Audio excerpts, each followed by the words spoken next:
I don't believe in taking right decisions. I take decisions and then make them right. यह शब्द हैं भारत के मशहूर इंडस्ट्रियलिस्ट और फिलैंथ्रोपिस्ट मिस्टर रतन टाटा की। रतन टाटा का जन्म 28 दिसंबर 1937 को ब्रिटिश राज के दौरान बॉम्बे यानी अब की मुंबई में एक पारसी जोरास्ट्रियन परिवार में उनके पिता नवल टाटा और माँ सुजैन टाटा को हुआ था। रतन टाटा जब 10 साल के थे तब उनके माता पिता का डाइवोर्स हो जाने के वजह से वो अलग हो गए और रतन टाटा अपनी दादी नवजबाई टाटा के साथ रहने लगे। Ratan Tata father of Indian industry Jamshed ji Tata के ग्रेट ग्रैंडसन हैं। अपने दादा रतन जी टाटा के थ्रू जो जमशेद जी टाटा के छोटे बेटे थे। रतन टाटा के बायोलॉजिकल पिता नवल टाटा खुद भी टाटा परिवार का हिस्सा थे, पर परिस्थितियों ने नवल टाटा को अनाथ आश्रम में डाल दिया था।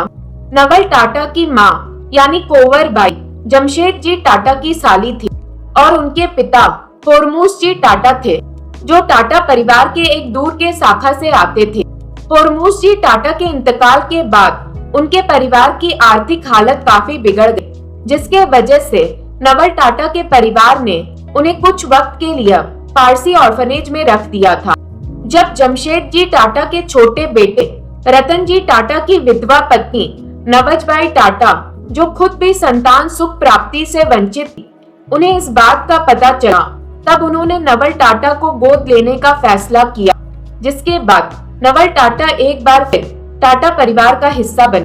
रतन टाटा का एक छोटा भाई है जिमी और एक सौतेला भाई नोएल टाटा भी है जो उनके पिता नवल टाटा की दूसरी शादी से हुआ बेटा था। रतन टाटा का बचपन तो अच्छा गुजरा, पर उनके माता पिता के अलैदगी के बाद से उनके हम उम्र बच्चों ने उन्हें परेशान करना शुरू कर दिया। डाइवोर्स उस जमाने के लिए काफी बड़ी बात थी, उस पर से उनकी माँ सुजैन की दूसरी शादी और भी बड़ी बात थी। इन सब ने रतन और जिमी के बचपन को मुश्किलों में डाल दिया था। स्कूल के लड़के दोनों भाइयों के लिए हर वक्त गंदी बातें करते और उन्हें बड़ी उग्रता से बुली करते थे, पर रतन टाटा की दादी ने उन्हें अपनी गरिमा किसी भी कठिन हालात में नहीं खोने का सुझाव दिया था। रतन टाटा का मानना था उनकी दादी से मिले बचपन की यह सीख उनके मूल बर्ताव में हमेशा के लिए बस गई और इन्हीं कारणों से वो अच्छे इंसानों में परिवर्तित हुए। इतने अमीर तरीन होने के बावजूद भी सादगी परिश्रम उनके जीवन का अहम हिस्सा बना। रतन टाटा ने भारत के मुंबई और शिमला में अपनी स्कूलिंग पूरी करने के बाद Riverdale country school New York city से 1955 में अपना ग्रेजुएशन पूरा किया, जिसके बाद टाटा ने कॉर्नेल यूनिवर्सिटी में एडमिशन लिया, जहां से उन्होंने 1962 में आर्किटेक्चर में बैचलर्स डिग्री हासिल की। कॉर्नेल में पढ़ते वक्त टाटा अल्फा सिग्मा फी फ्रेटर्निटी के मेंबर बने, जो एक ऐसा गठ था जो भाईचारा, खुद के व्यक्तिगत विकास और समाज की मदद करने में विश्वास रखता था। 2008 में टाटा ने कॉर्नेल को $50 मिलियन का डोनेशन दिया, जिससे वो यूनिवर्सिटी के इतिहास में सबसे बड़े इंटरनेशनल डोनर बन गए। कॉर्नेल यूनिवर्सिटी में पढ़ाई के दौरान ही टाटा की मुलाकात लॉस एंजलिस बेस्ड आर्किटेक्ट एक क्विंसी जोन्स से हुई, जिन्होंने टाटा को उनके साथ काम करने का प्रस्ताव भी दिया। टाटा ने उनके प्रस्ताव को स्वीकार करते हुए उनके साथ कुछ वक्त तक काम भी किया और टाटा खुद भी लॉस एंजलिस में सेटल होने का प्लान बना रहे थे, पर उनकी दादी की तबीयत बिगड़ जाने के वजह से टाटा को वापस इंडिया लौटना पड़ा। इंडिया वापस आने तक टाटा के पास इंटरनेशनल बिजनेस मशीन्स यानी IBM का ऑफर भी था, पर उस वक्त के टाटा सन्स के चेयरमैन जहांगीर रतन जी दादो भाई टाटा यानी JRD ने उन्हें उनका रिज्यूम सबमिट करने और IBM के लिए काम करने के बजाय टाटा ग्रुप ज्वाइन करने का सुझाव दिया। रतन टाटा ने 1962 में टाटा ग्रुप में मैनेजमेंट ट्रेनी के रूप में अपने सफर की शुरुआत की, जहां उनका पहला असाइनमेंट टेल्को यानी अब के टाटा मोटर्स जमशेदपुर में था। टाटा ग्रुप ज्वाइन करने की शुरुआत से रतन टाटा का सफर काफी रोमांचक और चुनौतीपूर्ण था।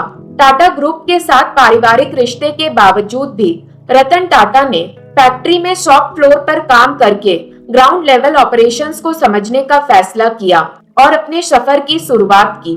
रतन टाटा का मानना था उनके इस पद पर काम करना उन्हें manufacturing process, labour relations, production challenges और ग्राउंड लेवल ऑपरेशंस की जानकारी देगा, जो आगे चल के उनके लीडरशिप के सफर में उनकी मदद करेगा। वहीं दूसरी तरफ टाटा ग्रुप के सीनियर एग्जीक्यूटिव्स के मन में रतन टाटा की काबिलियत को लेकर शुरू से शंका थी। ऑफिस के लोग रतन टाटा को बड़े परिवार से आने वाला उस परिवार के बस एक बेटे के रूप में देखते थे, जिसे अपनी काबिलियत नहीं बल्कि वंशज के वजह से उनका काम मिला था। रतन टाटा के कॉलीग्स और सीनियर्स का मानना था रतन टाटा के पास प्रैक्टिकल एक्सपीरियंस की कमी है और उनकी एज के वजह से उन्हें सीरियस रिस्पॉन्सिबिलिटीज नहीं मिलनी चाहिए। इस सोच के बाद रतन के लिए यह जरूरी था वो अपनी मेहनत और निष्ठा के दम पर अपना नाम बनाए, और रतन ने अपनी काबिलियत को जल्द ही साबित भी किया। फैक्ट्री के काम को गहराई से समझने के बाद रतन ने उनमें अच्छे बदलाव लाने की कोशिश की, जिसके फायदे सभी को नजर आने लगे। रतन ने सीनियर मैनेजमेंट के साथ काम करके ऑर्गेनाइजेशन ग्रोथ के लिए डिसीजन मेकिंग और स्ट्रैटेजिक प्लानिंग की कला को भी सीखने पूरी रुचि दिखाई। 1970s तक रतन टाटा को टाटा ग्रुप में एक मैनेजरियल पोजीशन दे दी गई थी और रतन टाटा ने नेशनल रेडियो एंड इलेक्ट्रॉनिक्स यानी नेल्को के कंज्यूमर इलेक्ट्रॉनिक्स मार्केट में 2% मार्केट शेयर और सेल्स के 40% लॉस मार्जिन्स को बदलते हुए 1975 तक नेल्को के लॉस को पूरी तरह मिटाते हुए 20% का मार्केट शेयर भी हासिल कर लिया था। पर ओवरऑल टाटा ग्रुप कंपनी के टॉप मैनेजमेंट उस वक्त इलेक्ट्रॉनिक्स में अपनी फ्यूचर को नहीं देख पा रहे थे। रतन के जज्बे और जेआरडी का रतन और इलेक्ट्रॉनिक्स के फ्यूचर पर भरोसा के बावजूद भी टाटा ग्रुप की सीनियर मैनेजमेंट रतन के इस फ्यूचरिस्टिक सोच का साथ नहीं दे पा रही थी। 1975 की नेशनल इमरजेंसी, जिसके वजह से रिसेशन, स्ट्राइक, 1977 तक लॉकडाउन और इकोनॉमिक स्लोडाउन ने नेल्को के फाइनेंशियल परफॉर्मेंस पर गहरा असर डाला और टाटा ग्रुप की मैनेजमेंट ने खुद को रेडियो से बाहर निकालने का फैसला करते हुए नेल्को में अपने अवसरों को खो डाला। इस असफलता ने एक बार फिर रतन की काबिलियत को मैनेजमेंट के सामने सबके दायरे में ढकेल दिया था।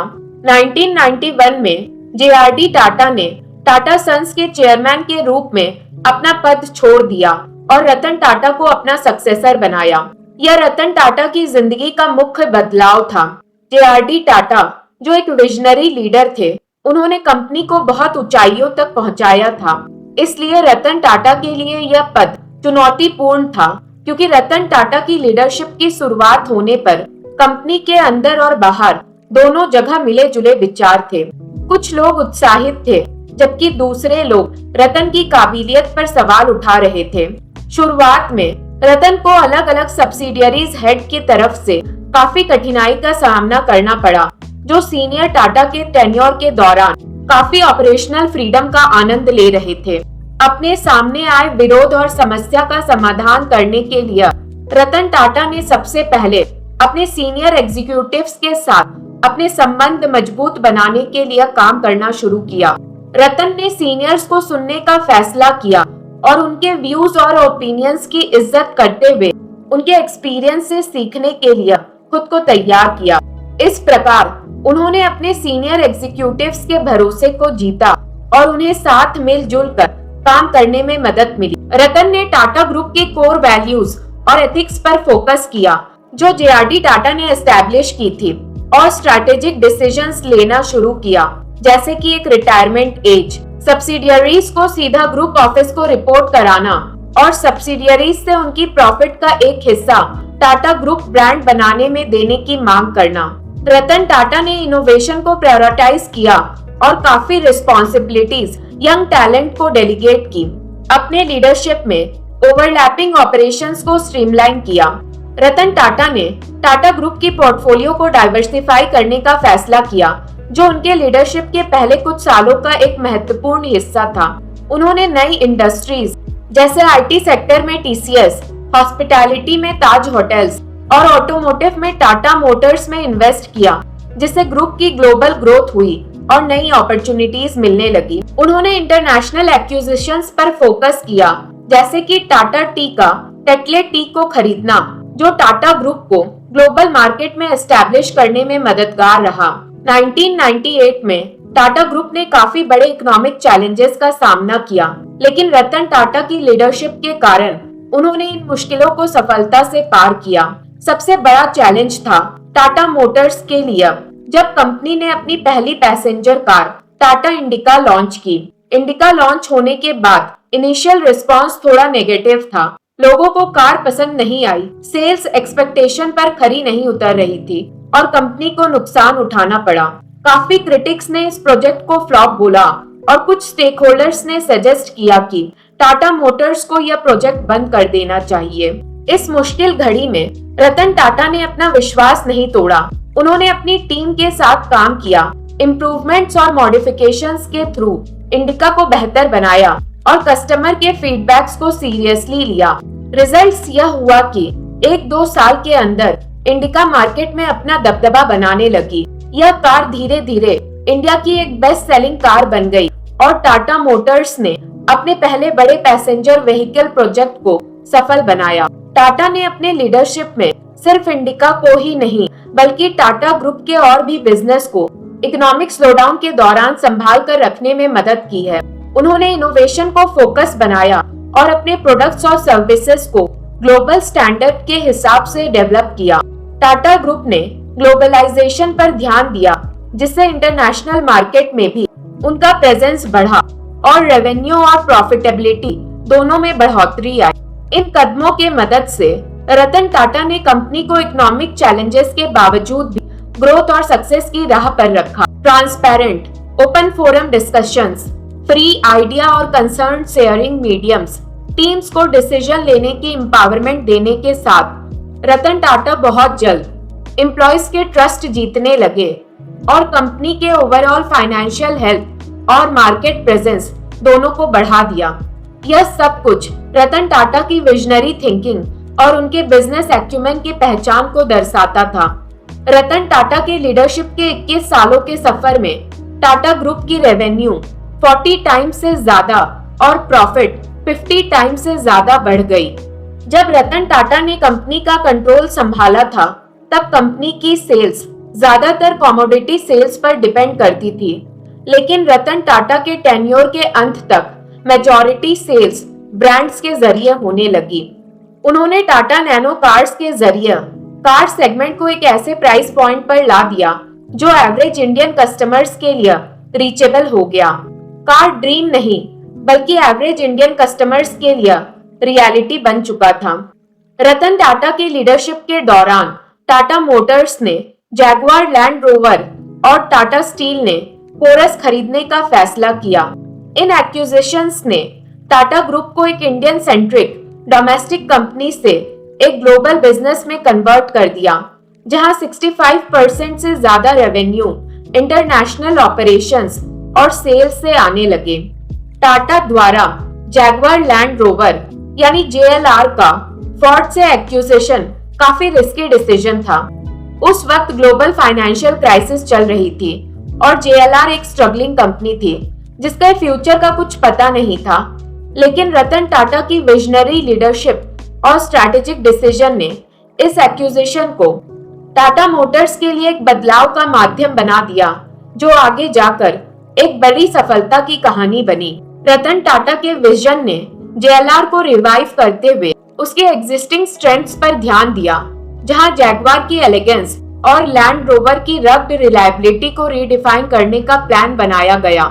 रतन टाटा ने JLR की डिजाइन और इंजीनियरिंग डिपार्टमेंट्स में जमकर खर्चा किया, जिससे कार्स की क्वालिटी और परफॉर्मेंस पर बहुत इंप्रूवमेंट आया।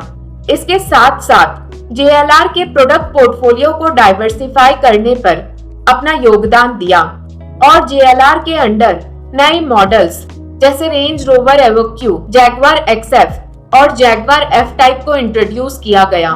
यह प्रोडक्ट्स लग्जरी और परफॉर्मेंस का परफेक्ट मिश्रण था, जिससे कस्टमर्स को मॉडर्न और स्टाइलिश चॉइसेस मिलने लगी। यह नए लॉन्चेस JLR के रिवाइवल के की फैक्टर्स थे, क्योंकि इन मॉडल्स को मार्केट में जबरदस्त रिस्पांस मिला और डिमांड बढ़ने लगी। JLR ने इलेक्ट्रिक व्हीकल्स जैसे जैगवार I-Pace को भी मार्केट में इंट्रोड्यूस किया, जिससे कंपनी को इको फ्रेंडली और फ्यूचरिस्टिक सॉल्यूशंस के तरफ लीड करने का मौका मिला। खास इंटरनेशनल मार्केट एक्सपेंशन, खास करके चाइना, यूरोप और USA, cost control measures, operations को स्ट्रीमलाइन करना, यह सब इस स्ट्रैटेजी का एक हिस्सा बना। इन सब ने ग्लोबल लग्जरी ऑटोमोटिव मार्केट में जेएलआर को एक लीडर बनाने में कामयाबी हासिल कर दी। कुछ ही सालों में जेएलआर एक लॉस मेकिंग कंपनी से एक हाईली प्रॉफिटेबल एंटिटी बन गई। 2010-2011 तक जेएलआर ने 9,000 करोड़ का प्रॉफिट रिपोर्ट किया और इसके बाद प्रॉफिट्स और बढ़ते रहे। यह टाटा ग्रुप के लिए एक बड़ी अचीवमेंट थी जो रतन टाटा की लीडरशिप स्किल्स का एक बड़ा हिस्सा बना। टाटा ने अपने सनानंद प्लांट गुजरात से टाइगोर इलेक्ट्रिक व्हीकल्स का पहला बैच रोल आउट किया, जिसे रतन टाटा ने इंडियन इलेक्ट्रिक कार के ड्रीम को फास्ट फॉरवर्ड उड़ान दे दी। अपने लीडरशिप के दौरान रतन टाटा ने हमेशा वैल्यूज को प्रॉफिट से ऊपर रखा और अपने एथिक्स से कभी कॉम्प्रोमाइज नहीं किया, फिर चाहे इसका नुकसान उनके बिजनेस को क्यों ना हो। एथिक्स से जुड़े वाक्य की बात करें तो जब Tata group Indian aviation sector में एक जॉइंट वेंचर करना चाहता था, तब उन्हें काफी मुश्किलों का सामना करना पड़ा। गवर्नमेंट अप्रूवल्स लेने के लिए उनसे इनडायरेक्टली घूस मांग की गई, लेकिन रतन टाटा ने इस घूस को देने से इनकार कर दिया। उन्होंने एक इंटरव्यू में बताया था, "We went to the minister and he said, what are you going to do for me? We said, we don't believe in giving bribes, so our proposal got stuck." घूस ना देने के वजह से रतन टाटा के एविएशन इंडस्ट्री में घुसने में रुकावटों को ला दिया था। कंपनी के प्रति लोगों का वर्ल्ड वाइड विश्वास और भरोसा बना रहे, इसलिए रतन टाटा ने यह सुनिश्चित किया टाटा ग्रुप के हर एक सब्सिडियरी एक हाई एथिकल स्टैंडर्ड मेंटेन करेंगे। उन्होंने कॉर्पोरेट गवर्नेंस और ट्रांसपेरेंसी को सुनिश्चित करने के लिए स्ट्रिक्ट पॉलिसीज बनाई, जो टाटा के इंटरनल सिस्टम्स का एक मुख्य हिस्सा बना। रतन टाटा का विजन हमेशा यह रहा था कि बिजनेस का उद्देश्य सिर्फ प्रॉफिट कमाने का नहीं, बल्कि सोसाइटी को बेहतर बनाने का भी है। टाटा ट्रस्ट, जो इंडिया के सबसे बड़े चैरिटेबल ऑर्गेनाइजेशंस में से एक है, इस विजन का प्रतीक है। टाटा ट्रस्ट के जरिए काफी फिलैंथ्रोपिक इनिशिएटिव्स चलाए गए हैं, जो इंडिया के डेवलपमेंट में एक मुख्य योगदान निभाते हैं। हेल्थ केयर इनिशिएटिव्स, जहां कैंसर केयर के लिए टाटा ग्रुप ने टाटा मेमोरियल हॉस्पिटल का निर्माण किया, जो आज इंडिया का एक टॉप कैंसर ट्रीटमेंट और रिसर्च सेंटर है। यह हॉस्पिटल काफी सब्सिडाइज्ड रेट पर कैंसर ट्रीटमेंट देता है, जो गरीब लोग भी आसानी से उठा सके। टाटा ट्रस्ट ने नेशनल कैंसर ग्रिड की शुरुआत की, जो इंडिया के कैंसर सेंटर्स को एक नेटवर्क में कनेक्ट करता है। इसका उद्देश्य स्टैंडर्डाइज्ड कैंसर ट्रीटमेंट को इंश्योर करना और बेस्ट प्रैक्टिसेस को सभी सेंटर्स में बांटने का है। एडुकेशन के फील्ड में भी टाटा ट्रस्ट काफी इम्पैक्टफुल रहे। टाटा ट्रस्ट ने बेंगलुरु में IISc का फाउंडेशन रखा, जो आज इंडिया के प्रीमियर साइंटिफिक रिसर्च इंस्टीट्यूट्स में से एक है। रतन टाटा का यह विजन था कि इंडिया को ग्लोबल लेवल पर साइंटिफिक रिसर्च में एक्सेलेंस हासिल करनी चाहिए, और IISc इसी विजन का हिस्सा बना। टाटा ग्रुप और टाटा ट्रस्ट ने अलग अलग एजुकेशनल स्कॉलरशिप प्रोग्राम चलाए, जो गरीब बच्चों को आगे की पढ़ाई में मदद करने के हिस्सेदार बने। रूरल इंडिया इंफ्रास्ट्रक्चर और उनके रहने की सुविधाओं को ठीक करने के लिए टाटा ट्रस्ट ने रूरल डेवलपमेंट इनिशिएटिव्स लिए। टाटा ट्रस्ट के स्वस्थ इंडिया इनिशिएटिव के तहत रूरल एरिया में हेल्थ केयर में सुधार लाया गया। मोबाइल हेल्थ यूनिट और टेली मेडिकल सॉल्यूशंस प्रोवाइड किए गए, जिससे छोटे से छोटे गांव तक हेल्थ सर्विसेज पहुंचने में मदद हुई। टाटा ट्रस्ट ने शुद्ध पानी की सुविधा के लिए टाटा वाटर मिशन शुरू किया, जिसका मकसद रूरल और छोटे गांव में साफ पानी पहुंचाने का था, जिसने सैनिटाइजेशन और हाइजीन के स्टैंडर्ड को भी ऊपर उठाया। टेक्नोलॉजी के फील्ड में टाटा ट्रस्ट ने इन्वेस्टमेंट्स करते हुए इंडियन टेक इकोसिस्टम को मजबूत करने अपना योगदान दिया। टाटा ट्रस्ट ने Tata institute of fundamental research TIFR की शुरुआत की, जो एडवांस टेक्नोलॉजी, फिजिक्स और कंप्यूटर साइंस के फील्ड में आज इंडिया का टॉप रिसर्च इंस्टीट्यूट है। यह इंस्टीट्यूट ग्लोबल रिसर्च को पुश करता है और कटिंग एज टेक्नोलॉजिकल सॉल्यूशंस बनाता है। रतन टाटा ने इनोवेशंस को प्रमोट करने के लिए टाटा इनोवेशन फेलोशिप एस्टैब्लिश की, जो यंग इंडियन रिसर्चर्स को सपोर्ट करता है जो बायोटेक्नोलॉजी और साइंटिफिक इनोवेशंस में काम करते हैं। रतन टाटा के एथिकल लीडरशिप और फिलैंथ्रोपिक वैल्यूज ने टाटा ग्रुप को एक खास मुकाम हासिल कराया है, जहां बिजनेस के साथ साथ पूरे भारत देश के सामाजिक बदलाव और बढ़ाव पर समान ध्यान दिया गया है। यह सब कुछ रतन टाटा जी के लेगेसी है, जो आने वाले जेनरेशंस के लिए एक उदाहरण रहेगी। हर बड़े लीडर को अपने सफर के दौरान कभी चोट और कभी निंदा का सामना जरूर करना पड़ता है, और यह सब कुछ रतन टाटा के सफर का भी एक हिस्सा था। टाटा नैनो रतन टाटा के लिए एक पर्सनल ड्रीम प्रोजेक्ट था, जिसका विजन एक पीपल्स कार बनाकर उसे एवरेज इंडियन कस्टमर के लिए अफोर्डेबल बनाने का था। शुरुआती अटेंशन के बावजूद भी यह कार एक कॉमर्शियल फेलियर साबित हुई। कार, जिसे एक प्रेस्टिजियस एसेट माना जाता है, लोग नैनो को एक चीप कार के रूप में देखने लगे। कुछ नैनो कार्स में सेफ्टी कंसर्न्स की इश्यूज आई, जैसे इंजन फायर होने की रिपोर्ट्स आई, जिसकी नेगेटिव पब्लिसिटी ने प्रोजेक्ट को और पीछे ढकेल दिया। वेस्ट बंगाल के सिंगूर प्लांट में पॉलिटिकल ऑपोजिशन और लैंड एक्विजिशन के इश्यूज ने नैनो के प्रोडक्शन में डिले कर दिया, जिससे प्रोजेक्ट की मोमेंटम खो गई। इसके असफलता के बावजूद भी रतन टाटा ने इसे अपनी हार नहीं माना। उन्होंने पब्लिकली कहा, यह एक इनोवेटिव प्रोजेक्ट था और इसकी असफलता उनके लिए एक सीख थी। 2008 का ग्लोबल फाइनेंशियल क्राइसिस ने टाटा ग्रुप पर भी काफी इम्पैक्ट किया था, खासकर उनके इंटरनेशनल ऑपरेशंस पर JLR में अपने स्ट्रैटेजिक डिसीजन के मदद से रतन टाटा अपनी कंपनी के साथ एक ग्लोबल मार्केट लीडर की तरह सामने आए, और यह सब कुछ टाटा मोटर्स के लिए एक बहुत बड़ी उपलब्धि साबित हुई। एक महान बिजनेस लीडर और फिलैंथ्रोपिस्ट के साथ साथ रतन टाटा एक बेहतरीन इंसान भी थे। टाटा ग्रुप का आइकॉनिक ताजमहल पैलेस होटल, जो 26/11 के मुंबई टेरर अटैक्स का एक हिस्सा बना, जिस दहशत का सामना टाटा के एम्प्लॉय और गेस्ट दोनों को करना पड़ा। अटैक के तुरंत बाद रतन टाटा खुद हॉस्पिटल जाकर ताज के एम्प्लॉय और उनके परिवार और अटैक के सर्वाइवर से मिले। रतन टाटा ने सिर्फ ताज होटल के एम्प्लॉय के लिए नहीं, बल्कि उन सब फैमिली के लिए जो इस अटैक से डायरेक्टली अफेक्टेड थे, उन्हें अपना emotional, financial, educational, health care और साइकोलॉजिकल सपोर्ट दिया। रतन टाटा का यह कहना था, they are not just employees, they are family.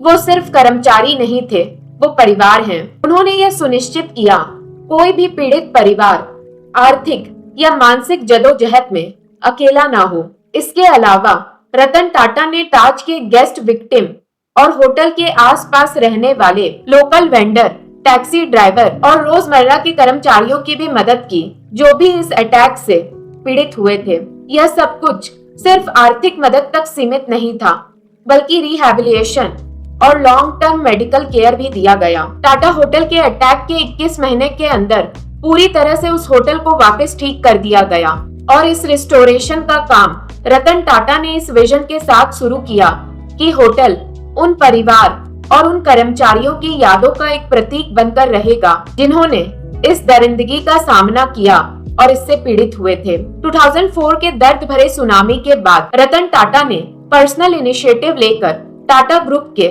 Tsunami affected areas में रिहैबिलिटेशन और रीबिल्डिंग का काम शुरू किया।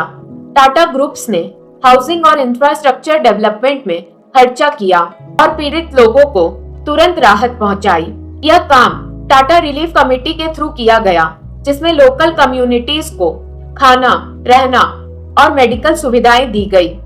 कोविड-19 के दौरान टाटा ट्रस्ट और टाटा ग्रुप ने काफी डोनेशंस किए और इंडियन हेल्थ केयर इंफ्रास्ट्रक्चर को मजबूत करने के लिए काफी योगदान भी दिया। टाटा ट्रस्ट ने हॉस्पिटल के लिए वेंटिलेटर्स, PPE किट और ऑक्सीजन की सप्लाई की। टाटा ने पर्सनली 500 करोड़ का डोनेशन भी अनाउंस किया। इतने बड़े इंडस्ट्रियलिस्ट होने के बावजूद भी टाटा ने हमेशा एक जमीन से जुड़े हुए जीवन जीने का चुनाव किया और कभी अपने पैसों की ताकत की नुमाइश नहीं की। इंडिया के दूसरे बिजनेस टाइकून्स के मुकाबले उन्होंने रहने के लिए एक सादगी भरे बंगलों का चुनाव किया। बेहतरीन कार्स होने के बावजूद भी रतन टाटा अपनी टाटा इंडिगो और टाटा नैनो जैसी सिंपल कार चलाने में उतना ही सुविधा महसूस करते थे और अक्सर मुंबई के सड़कों पर इन कार्स को चलाते हुए नजर आते थे। रतन टाटा ने अपने रिश्तेदार और पेट्स के साथ एक शांत जीवन जीने का चुनाव किया। उन्होंने हमेशा लोगों को इज्जत देकर बात की और दिखावटों से खुद को दूर रखा। इतना नाम, शोहरत, पैसे के बाद भी उन्होंने अपनी जिंदगी में कभी शादी नहीं की और इस फैसले के बारे में उन्होंने बहुत बार अपने इंटरव्यूज में भी बताया है। रतन टाटा कहते थे वो काफी बार शादी के करीब आए थे, लेकिन कुछ वजह से उनकी शादी नहीं हो पाई। एक वाक्य बताते हुए वो कहते हैं, यूएस का टाइम था जब वो वहां काम कर रहे थे और उन्हें एक अमेरिकन लड़की से प्यार हो गया था, लेकिन 1962 के इंडो चाइना वॉर के वजह से उनको इंडिया वापस आना पड़ा और उनकी गर्लफ्रेंड के परिवार ने इंडिया जाने के लिए मना कर दिया। इस वजह से उनका रिश्ता खत्म हो गया। उन्होंने यह भी कहा है कि वक्त और हालात कभी ठीक से एक नहीं हुए और इन्हीं कारणों से आखिरकार उन्होंने अविवाहित रहने का फैसला किया। एक इंटरव्यू में रतन टाटा ने कहा, 4 बार मैं शादी के करीब आया, लेकिन हर बार मैं डर या किसी वजह से पीछे हट गया। मैं खुश हूँ कि मैंने शादी नहीं की, क्योंकि मैं एक कहावत में मानता हूँ, टूटने वाली शादी से अच्छा टूटने वाली सगाई है। रतन टाटा को शादी नहीं करने का अफसोस तो नहीं था, पर उनका मानना था अगर शादी होती तो उनकी जिंदगी अलग होती। रतन टाटा के करीबियों का मानना था उनका काम और समाज के प्रति जुनून और सेवा भावना ने उन्हें अविवाहित छोड़ दिया। टाटा ने हमेशा अपने कंपनी, अपने कर्मचारी और सामाजिक बदलाव को अपनी निजी जिंदगी से ऊपर रखा है और शायद इसी वजह से शादी नहीं की। 28 दिसंबर 2012 को टाटा ग्रुप से अपने एग्जीक्यूटिव पावर से रिजाइन कर दिया। के सक्सेसर के लिए लीडरशिप को क्राइसिस का सामना करना पड़ा, जहां उनके रिलेटिव साइरस मिस्ट्री, जो सापुरजी पालोनजी ग्रुप के बेटे हैं, उनको अपॉइंट करने से बोर्ड ऑफ डायरेक्टर्स ने मना कर दिया। 24 अक्टूबर 2016 को मिस्ट्री को टाटा सन्स के चेयरमैन के पोजीशन से हटा दिया गया और रतन टाटा को एक बार फिर इंटरिम चेयरमैन बना दिया गया। 12 जनवरी 2017 को नटराजन चंद्रशेखरन को नया चेयरमैन बनाया गया।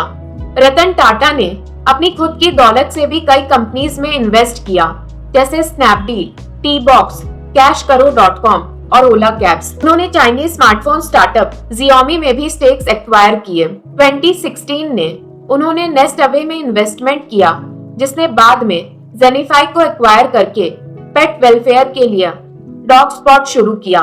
टाटा ने सीनियर सिटीजन के लिए कंपेनियनशिप स्टार्टअप गुड फेलोज भी लॉन्च किया, जो इंटरजेनरेशनल फ्रेंडशिप को बढ़ावा देती है। गुड फेलोज के फाउंडर शांतनु नायडू रतन टाटा की उम्र के आखिरी पड़ाव में उनके दोस्त और मेंटी भी बने, जो रतन टाटा के इनर सर्कल के मेंबर बने और रतन टाटा के काफी करीब आए। अपने जीवन कार्यकाल के दौरान रतन टाटा जैसे महान उद्योगपति को उनके बिजनेस और सामाजिक योगदान के लिए कई बड़े अवार्ड्स के जरिए सम्मानित किया गया, जिनमें से पद्मा भूषण और पद्मा विभूषण जैसे अवार्ड्स भी शामिल हैं। 36 वर्षीय रतन टाटा ने उम्र संबंधित बीमारियों से जूझते हुए 9 अक्टूबर 2024 को मुंबई के ब्रीच कैंडी हॉस्पिटल में अपना दम तोड़ दिया और इसी के साथ साथ हमारे जीवन से भारत के नेशनल लेजेंड ने हम सबका साथ छोड़ दिया।